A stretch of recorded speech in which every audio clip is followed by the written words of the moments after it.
I noticed more of our customers would bring some of those conversations to us, and I would almost joke, hey, this is just going to be a little onboarding therapy session. And then I realized it's comforting to know that other people are also struggling with the same things. Welcome to Onboarding Therapy. I'm Kim, and in this episode, Sherelle and I are talking about the challenges of aligning sales and onboarding teams, including mismatch incentives, the importance of feedback loops, and strategies for improving handoffs.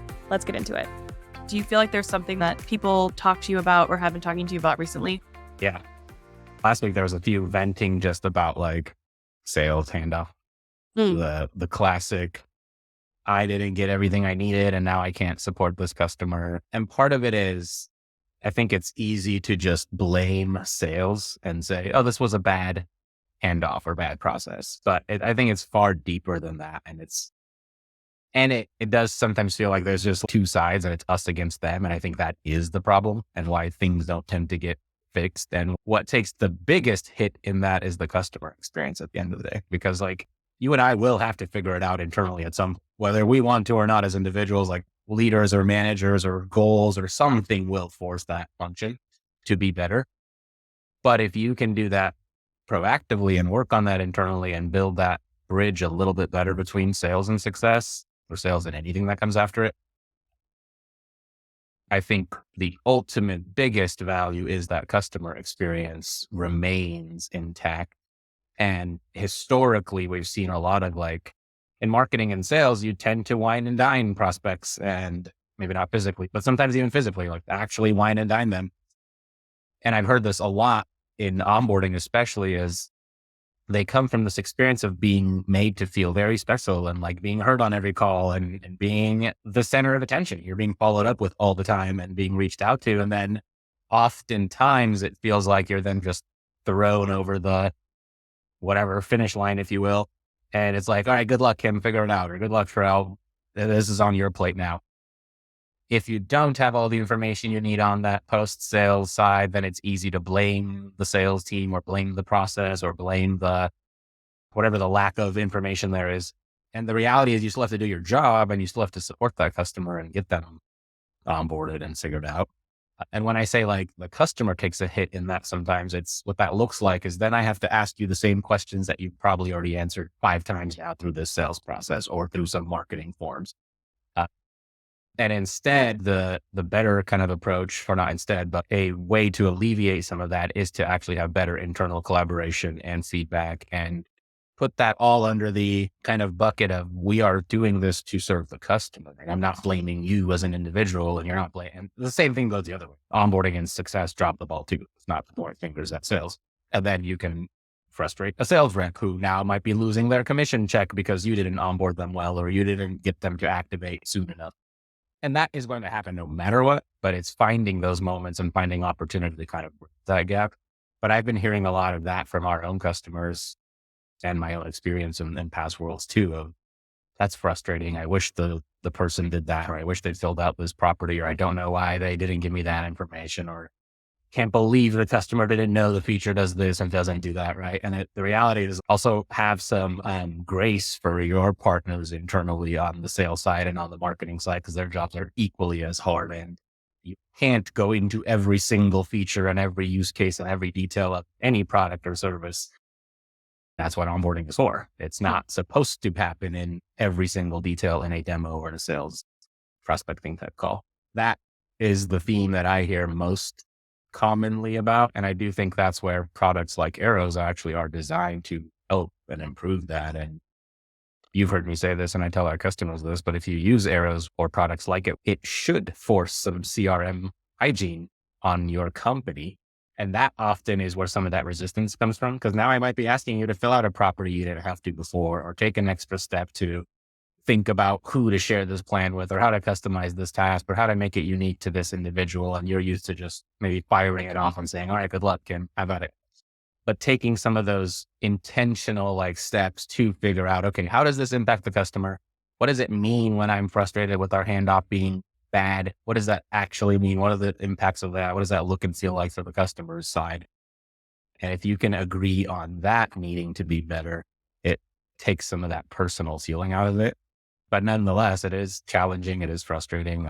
We all deal with it. No one's special or unique in that case. Like we We all have properties that are missing and information that we wish we had or questions we wish we had answers to before jumping on a call with a customer.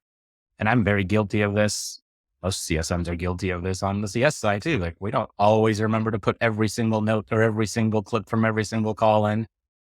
And I guess just all that to say, put yourself also in the shoes of the other people internally who are managing customers and managing that process and have some empathy and grace for each other because each of those life cycle moments are hard and they each have their unique challenges. And I've also seen it improve, like working on it together, building feedback loops, actually having a process that you're following, i.e. something like a mutual action plan or an arrows plan where, again, it does force you to follow a process and it forces you to maybe have a better integration with HubSpot and have that data flowing back and forth. I think a combination of those things can help alleviate some of that frustration. But I hear it so often of, oh, I wish they did this in sales, or I wish they marketed it that way, or I wish I had this during the handoff or that during the handoff. And it's, yeah, we all do. And that's everywhere. And that's just the reality of conversations. You're never going to capture every single detail. Or you could have the best and most detailed sales rep in the world. And you get on the phone with the customer and they tell you, I'm just trying this for a couple months. And that might have never come up in the sales conversation. And now all of a sudden, basically have been handed something that's a churn risk by the design of how they want to use that product or service. I think a big piece of it is having just like totally misaligned incentives for both teams. Because I think it's interesting, like onboarding typically is a separate team from customer support, for example. But I don't hear about or haven't experienced the same kind of tension between onboarding and support as you do between support and sales, onboarding and sales, like basically everyone and sales. And I think it's because anyone post sale is like there to retain customers. And so it's a shared incentive and shared alignment. But then it's like there are a lot of sales teams, their only goal is closing a customer. And they're not incentivized to care about whether that customer is retained. So it's just different incentives. And yeah, I think that's where the big problem is. Like, not the sales rep oftentimes are not doing anything wrong. Right. The onboarding team is oftentimes not doing anything wrong. It's actually like a larger company kind of problem about higher incentivizing people, higher talking about the role of sales and the role of onboarding and what they play in the customer lifecycle together. Yeah, that's so true. I've been fortunate and unfortunate to have been able to sit and work at places where there is a lot of buy-in senior leadership on the space of retention and in turn onboarding and customer success and post-sales basically. And I've worked at places where that's not the case. And it is drastically different than how those teams interact together and even down to like how they respect each other and treat each other and talk to each other and or lack thereof any of that. And on teams where there aren't properly aligned incentives, and even to go a step higher, like incentives aside, if there aren't properly aligned like leadership thoughts and principles on how teams should interact and how customers should be treated, then it is easy to become the pointing finger game of you did this in sales or you did this in success or you did this in support. And I just don't think that's good for anybody. And that's going to happen. And there's always going to be high levels of stress in certain roles, especially when you're dealing with enterprise clients and you're talking tens of thousands or even millions of dollars of contract values. You're both trying to do your job and hit your numbers and hit your metrics and meet your own goals. And sometimes it's easy to get wrapped up too much in that and forget again about the customer journey and what their actual needs are. But that's also where I think like surfacing some of that feedback is valuable. It's not just pointed at the individual. It's not just me telling you, Kim, I wish you did this in sales. Maybe that's encompassed in there. But part of that is hopefully to also make sure that gets leveled up to your leadership so that they can also do something about it. And again, that's not to for them to then point fingers and go call out individuals. It's more so to have this unified approach internally as a business to this is what we're trying to do for customers. And in that is included things like better marketing and better sales and better success and better everything that comes after that. And I think the most like basic version of that is we are trying to keep customers happy. That's as we know, we talk about happy customers all the time. And that doesn't just mean ones that like you as people and are like emotionally happy. Sure, that's great to have that as well. But it's more from the lens of, are you able to meet your goals and your targets and all the things you're trying to do and actually solve business pains and business objectives with us helping you as a service or as a product? And to do that, you have to have everyone internally aligned on that, working together. I was just thinking one thing that was really helpful at my previous company, which I know you have this experience too, so I'm curious how you manage this. But at my previous company, I was starting an onboarding program from nothing. When I started, the sales reps were onboarding customers and then passing them off to customer support, and it was a mess. And I had never heard of onboarding. I didn't know anything about it. I was like researching and figuring everything out as I went. And so there was a lot of, we have a process going for a couple months and now we're changing the process completely. And I needed the sales team's buy-in for those process changes because a lot of the process involved, okay, now you're introducing the onboarding team at this point, or now you're sending this welcome message to the customer and actually you're scheduling a kickoff call or whatever. There's so many different things that happened or that changed along the way. And one thing that really helped is I had a sales rep who was one of the top performers. And I piloted my new processes with him. And then I would actually figure out what are the metrics that they care about. And then we would measure his metrics for a month and say, he was doing this process the old way before. And now we have a new process. And this is what's happening with his customers. And this is what's happening with his close rates because he's getting support at this point versus the other point. And it would like proving to the sales team from a person who is successful that they all want to be like and saying, I know you don't want to change your process, but look, this works.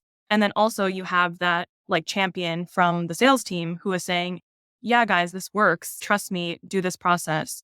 And I felt like that really helped. And also as an onboarding manager, like staying really close to the sales team and having their best interest in mind and knowing their job's not easy. Sales is incredibly difficult. They have very hard goals that they're set and held to every month. So like empathizing with them in that way of, I get that you have your own goals that you have to hit and I have my own goals. And when I'm developing my goals, I'm keeping you in mind and keeping your process in mind and making sure it's not going to be way too much work and it's actually going to be advantageous for you in the end too. Yeah. I've dealt with that and experienced that a lot. I think two things you said really resonate. That champion is so critical. Like having change management is incredibly hard, period, especially if you are impacting the way someone else is doing their job. And oftentimes when you're rolling out something related to onboarding or introducing onboarding into an org, you are going to change inevitably what sales and success has been doing historically. Because to your point, oftentimes sales reps are beginning that or doing the onboarding piece of it, or it was on a non-dedicated onboarding roles plate before, and now that's spinning off. And so there's going to be things that change.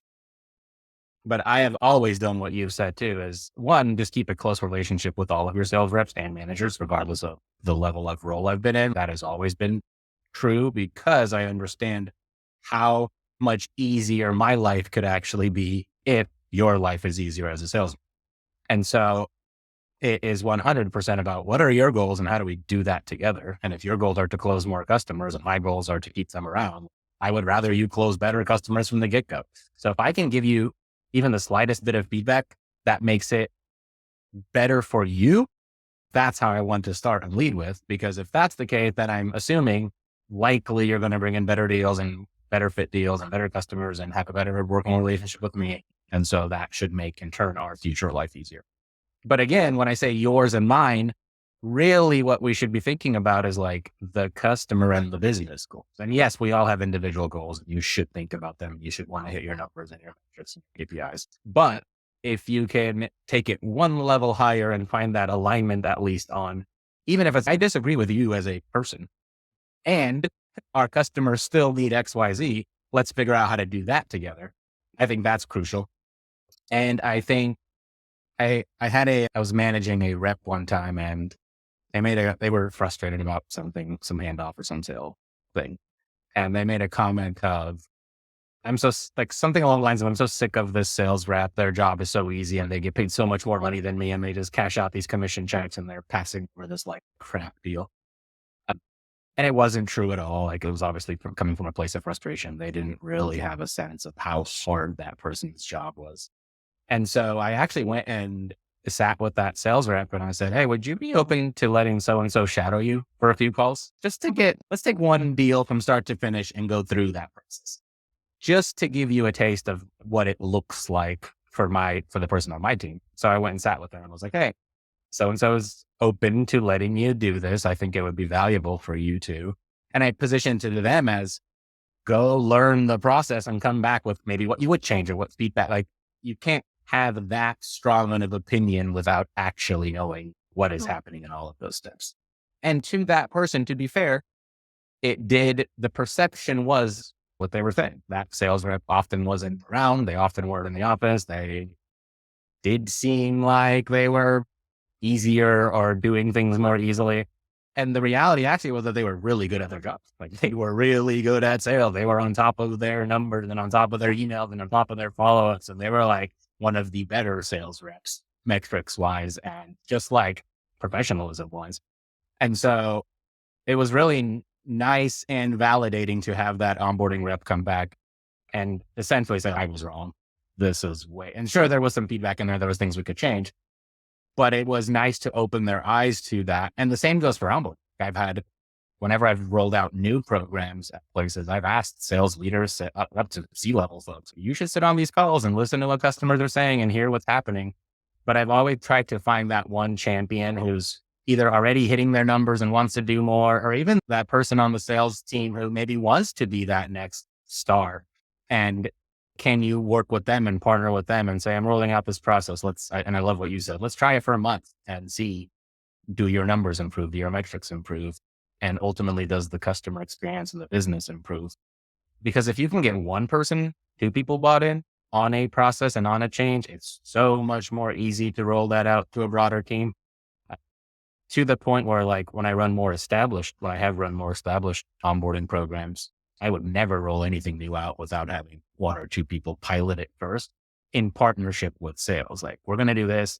I would always present to the directors of the department first and say, this is the change. Here is why. Here is the forecasted impact it will have, good and bad. Because some of the bad could also just be as simple as just acknowledging, like, yes, this will take your sales rep maybe a few more clicks or a few more minutes of time or some extra thinking about a follow-up. But because it should have their best interest in heart, and to your point, essentially incentives, if you can align to their incentives. And when I've been able to have like really well-oiled systems and programs, it's actually because they also have incentives and goals that are aligned to the business metrics and revenue retention. When sales reps also feel that, okay, they aren't just like some reactive motion after the fact. They do have some skin in the game. They also are caring about revenue and growth and those pieces. It also gets them to buy in more. And when both sides are bought in that nature, it just makes it easier to change and update stuff. Yeah. That just reminded me too. I feel like this is a very fine line, and I would recommend everyone do this because it can seem micromanagey for salespeople. But one metric that I tracked at my previous company was onboarding success by sales rep. Because anecdotally, I knew that there were certain reps who were constantly the ones who were getting early churn or completely failed onboardings, that just like they got onto a call and they were like, honestly, we just signed up because we got a deal at the last second and we got 3 months free and we're probably not going to use it after the 3 months that it's free. And Yep. I could tell anecdotally. And so then we started tracking it, and it's not to like shame those sales reps. And so that's why I'm like walk a thin line with this. Like it should not be treated in that way.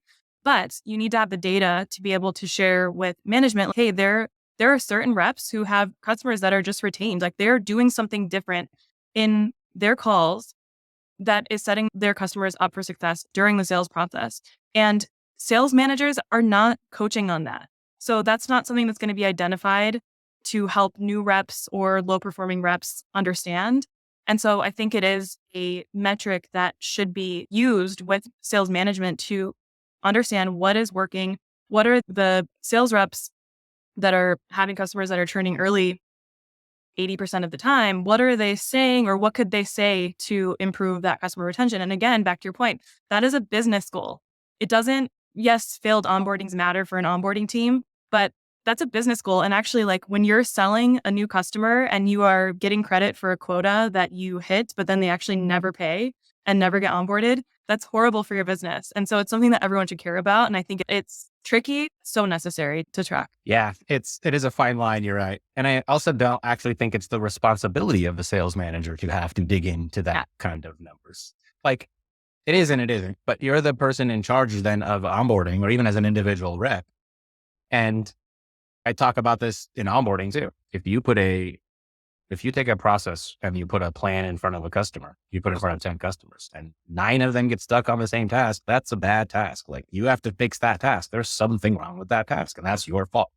And in the same vein, if 10 deals come over and 9 of them churn and even 7 of those are from the same rep, there has to be something to look at there. So there's some sort of pattern, right?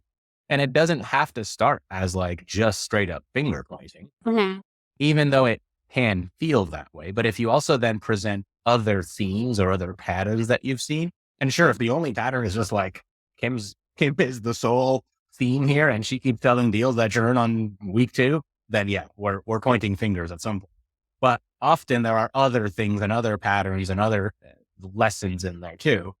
And so the way I've thought about positioning sometimes those things is here is the common things here were things like they never set up the phone calls, or they had no idea how feature XYZ works, or they had zero understanding of our pricing. And then if those things are a pattern, then odds are they're going to point back to the same person. And if it's pointing back to the same person, then at least it's I don't know how to say this in a kind way, but it is a performance issue of that person.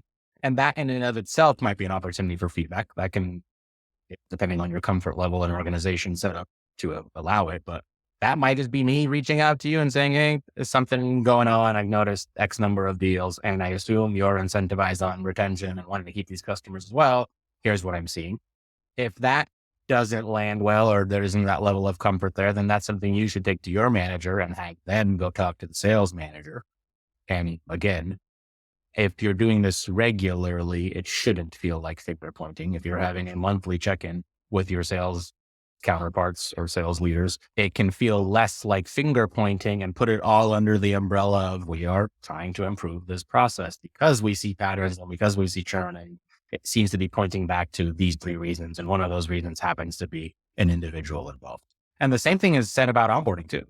That this, again, is not to point fingers the other way.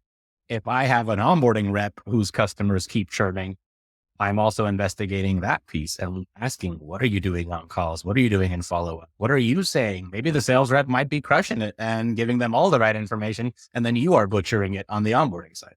So that's also a very likely and real possibility that happens out there. And so the things I've done in the past is have standing meetings with my sales leaders. And I go in there and present on here's what's not going so well. Here's some patterns we identified. I try to always avoid, to your point of that fine line, I try to avoid starting with, I think Kim is a problem and she's doing XYZ or not doing it for that matter. But start with some more higher level themes and patterns that you're finding. Like you can even, and if your counterparts are ones that also care about the business and care about the numbers and care about the data, which most good sales leaders do think that way, they will also pretty quickly piece together that these 10 deals, 8 of them came from Sherelle. Let's go talk to Sherelle and figure out what's happening. But also come with some solutions. If you're just finger pointing, it's going to feel like finger pointing. But if you come and say, I've noticed that these customers have the same theme and they all churned and they came from this rep and they all got hung up on this feature. Is that something we could build some research? What can I do? I can help train on it earlier. I can make sure all the onboarding reps are talking about that thing or that feature or that pain. I can help build resources on it or create content on it. Those are the things I can do. Here's what I would love if you could help with. And maybe that's a different talk track on that or some coaching or something. Right? And at the end of the day, if you start doing that and it keeps happening, I do think at some point you have to get comfortable crossing that fine line and being very blunt and direct, because at the end of the day, you're impacting the business negatively and you're impacting would-be successful customers negatively.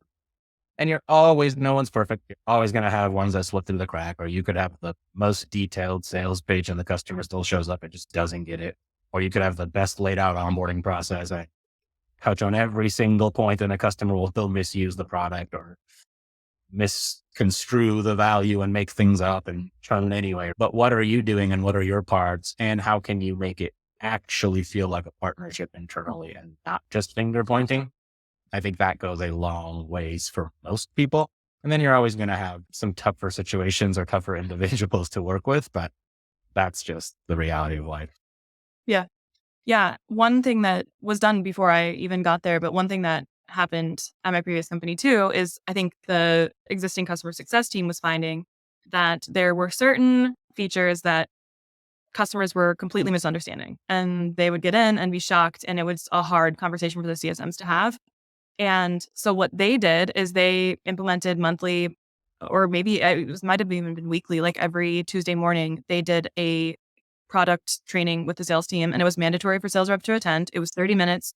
This was back when we were in an office, and it was like laptops closed. You were focused on this. And it sounds, there were strict guardrails around it so that we could have like maximum engagement from them. But then once we were in there, it was like open floor, no question is stupid. We are covering this feature today. We're going to teach you everything we know about it. We're going to teach you all of the reasons why someone's use case might not work for it. And the sales rep does not have to catch all of those things. That is not the expectation.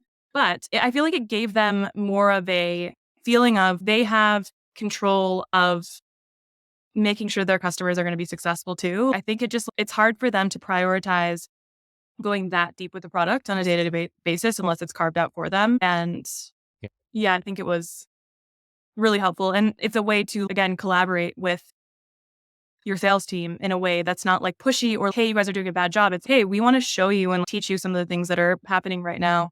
And hopefully you learn from it and hopefully it helps you do your job better too. Right. And not that even you're doing a bad job, it's that you could be doing a better job. And a better job means to you literally more money often. Like most of the time, if you're closing more deals, which that's usually your driver if you're in sales, is to close more deals and make more money. And this is a way for you to do that actually more quickly. Another thing I think about in kind of that vein, I love that, by the way, the monthly product deep dive or feature deep dive. In that too, you can also start to identify, to your earlier point, who are some of my champions? Because they're going to be the ones that lean into those conversations and are really paying attention and want to be doing better. The other place I have found champions is anytime there's someone newer to an organization who is trying to come in and do good work and show up and here's the playbook. Here's what works here. One other thing I do or I have done in the past is just keep a list of questions that get commonly asked during onboarding. And that's sure you can build FAQs and all that kind of stuff, which you should be doing and resources around that and addressing those proactively. But also just sharing that list of questions with sales leaders and even individual sales reps as a means to say, like, if you touch, and I'm not saying go answer every single one of these proactively and dive into every single detail. But if I give you a list of 10 questions, and even if you touch on one or two of those proactively, and I'm saying just answer them in real time to a customer, you could actually speed up your deals because if so many people are thinking about that post sales, they're probably thinking about it pre-sales too. They just aren't addressing it or bringing it up. And if you can proactively alleviate some of those anxieties or questions for me, that just increases your chance again of getting that deal over the finish line faster. It increases the chances of them being hopefully a better fit, having more questions answered, and that getting to set up and using it more quickly, whatever that thing is. And the flip side of that is if people keep having the same question over and over and over again, in between the lines, what we're saying is you're likely not touching on that, or you're not addressing that concern, or it doesn't come up in your process in any way, shape, or form. And maybe it should because it keeps coming up here, right? You mentioned support and success earlier. And part of how I try to limit some stress or frustrations, because similar frustrations exist there when a support rep has to feel like they keep having to answer the same question that should be covered in onboarding or a CS or something of that nature. It's a little different, but I've seen glimmers of that. But even there, like I used to sit with our service and support leaders and ask, what are some of your most commonly asked questions? That's usually data you have in some sort of ticketing or support system. Because if I can even answer some of those proactively in onboarding, And for me, it's easier to say to my reps or myself, hey, just proactively touch on that question that most people tend to have 3 months down the road. It makes their life easier. So they feel heard and collaborated with and partnered with. And it makes my life actually easier because now I don't have to necessarily guess what to fill my time with or just ask you more discovery questions to get to some of your pains. If I can say most people think about this feature or have this question or think about this use case, here's the answer to it proactively, it might increase none of this is guaranteed, but it might increase your chances that you get it faster, you activate faster. Mhm. Even though the flip and negative side of that is if you're going to churn anyway, I would rather you churn on week 1 than churn on month 2. And that might be a hot take, but if you're going to do that regardless, I would rather conserve my team and my support team's energy and all the back and forth and just address that problem or that issue going forward. So I would rather find some of that early on. Obviously, you want to avoid that and help people and get them set up and going, but that's also inevitable. And so if that is the case, let's get that out of the way, but learn from why. Was it because specific answers were unknown or features were unknown or use cases were understood? I bet for every product out there, everyone knows the one major limitation that people get hung up on. And every customer or a good percentage of customers are going to see that feature and actually get in there and be like, this is not what I was expecting. This is less powerful than I was expecting. It's not going to work for my use case. And I think sales teams avoid it, which is somewhat understandable. I think it's really easy for onboarding teams to have a good intention about addressing it and like making sure they understand it right away. But I think sometimes that gets avoided. And then, the support team is left to deal with angry customers who are like, I've made it through all of these processes and I'm just finding out now that this core thing that I bought this product for is not going to work the way that I want to. And it's also just like bad for the company. Have a Right. customer, like the customer just went through all of that work and changed their business processes in order to onboard to your tool. And then they're just finding out at the last second that it actually is not going to work for them. That's the worst on all accounts. Yeah. And what's even worse, and I've been guilty of this myself, and I've seen this happen too often in onboarding world. So I will point the finger there and call it out too. Yeah. It often, or it feels easy sometimes when that is the case for the onboarding rep to like side with the customer because it feels good to say, oh yeah, I'm also frustrated by that feature, or I wish it worked that way. And you almost get into bashing your own team and your product teams and your sales teams, which maybe feels good in that moment, but that's not solving anything either. Like you have to take that lesson and go share the feedback with your engineering teams and your product teams. You have to share that with your manager and your sales reps and so on.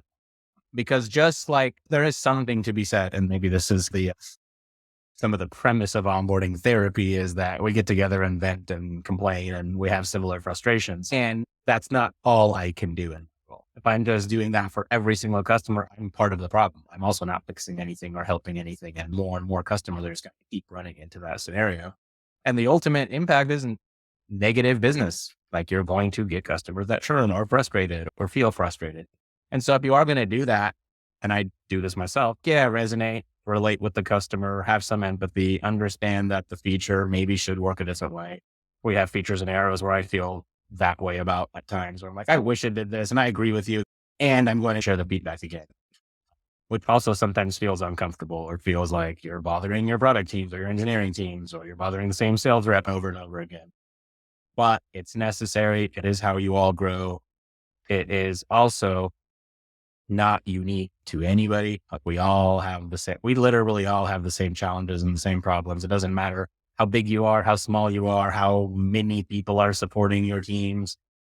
It doesn't matter if you're a 5-person company with your own world building your CRM, or if you have CRM admins and engineers and people setting things up. Like you're still going to have gaps. You're still going to have things that slip through the cracks. Some of my biggest takeaways or lessons the last couple of years have been that everyone's dealing with similar challenges, and customers are hard at the end of the day, and is because they all, and rightfully so, should have high expectations, and they were just marketed to, and they were just sold on a vision and a value. And now it's on you to bring that to reality. And in some of that is things like, that doesn't exactly work that way, or that, and that again is all like, that's all to what we said earlier. That's all just good feedback. And if you position and package that in a way that isn't directly finger pointing at someone. Or even if it is, it's from the lens of this keeps happening and the impact is customers keep churning or customers are frustrated or the customer response is, oh, wow, I really wished it were something like that's a bad foot to start on. And so if you can address more and more of those pieces over time, again, nothing's going to be perfect. You're going to have the one-off ones that churn. You're going to have the bad handoffs. You're going to have the end of the month sale that just had to get through. You're also going to have the onboarding that was sped up and rushed through. But yeah, having all that alignment internally is so critical. Having that feedback loop is so valuable and critical. And doing it all under the understanding that it is not actually you against me, even though it might feel that way in the moment. And I think it's actually good to lead with. Like at my last job, I remember sitting with our sales department and talking about how we're going to drastically change this thing that is onboarding here. And it's going to be different. And you're going to have what you were used to before, maybe sending Kim a Slack message and saying, hey, can you do this right now? Might not happen. It might take a week. You might get frustrated. That might have been a value add that you had in your control that you can't pull anymore with a customer. And the trade-off is over time, more customers are going to get this value and more customers are going to go through this and more of your customers are hopefully going to retain instead of churn, which again, if you care, and most sales reps do, if you care about growth and retention and your revenue goals, that primes those accounts to keep growing and keep sticking around and keep spending more money and renewing. And that's all a good look on you, because the same report where we share and say like this rep had 5 bad deals closed, the same exact story as this rep had 5 killer deals closed and they are crushing it and they are growing. And here's what they did. And let's replicate some of that. So if you're going to take any of this and start sharing feedback and build a program of any sort, size, scale, share feedback, good and bad. And in that, you will inevitably be pointing fingers at certain people or certain individuals. But if you're doing it enough and you're doing it consistently and you're also sharing positives and negatives, it does land well most of the time. Most reps do find it helpful over time, especially if you have that kind of internal champion you can work closely with. But again, all of that is to foster a better customer experience and build an environment internally where people actually are comfortable sharing that and having fun. And you're going to get frustrated. You're going to have your days. You're going to have all that. That's where you need to find a buddy to do some onboarding therapy with. But when you come out of that, get to work and get to actually solving those customer pains. Yeah. One thing that I'm noticing in our conversation is we both were at companies that were bought in on onboarding and the importance of it and trusted us to have those conversations with sales. And I think that's not the case for a lot of teams out there where onboarding is undervalued and probably needs help getting more buy-in from leadership about the importance and how they can set up new initiatives and programs and stuff like that. So I think that's a really good topic to talk about for our next onboarding therapy, because I think there's like a step back to how we can share how we built that up at our previous companies. And also just like tips from what we're seeing from our customers on what's working to try and get that buy-in from leadership too. Agreed. And there's probably a lot of steps like that you can do before what I've done in the past, which was just quit a job. And that was the case. Yeah. Take a few steps first and then jump off the ledge like I did. No, I think that's a great next topic.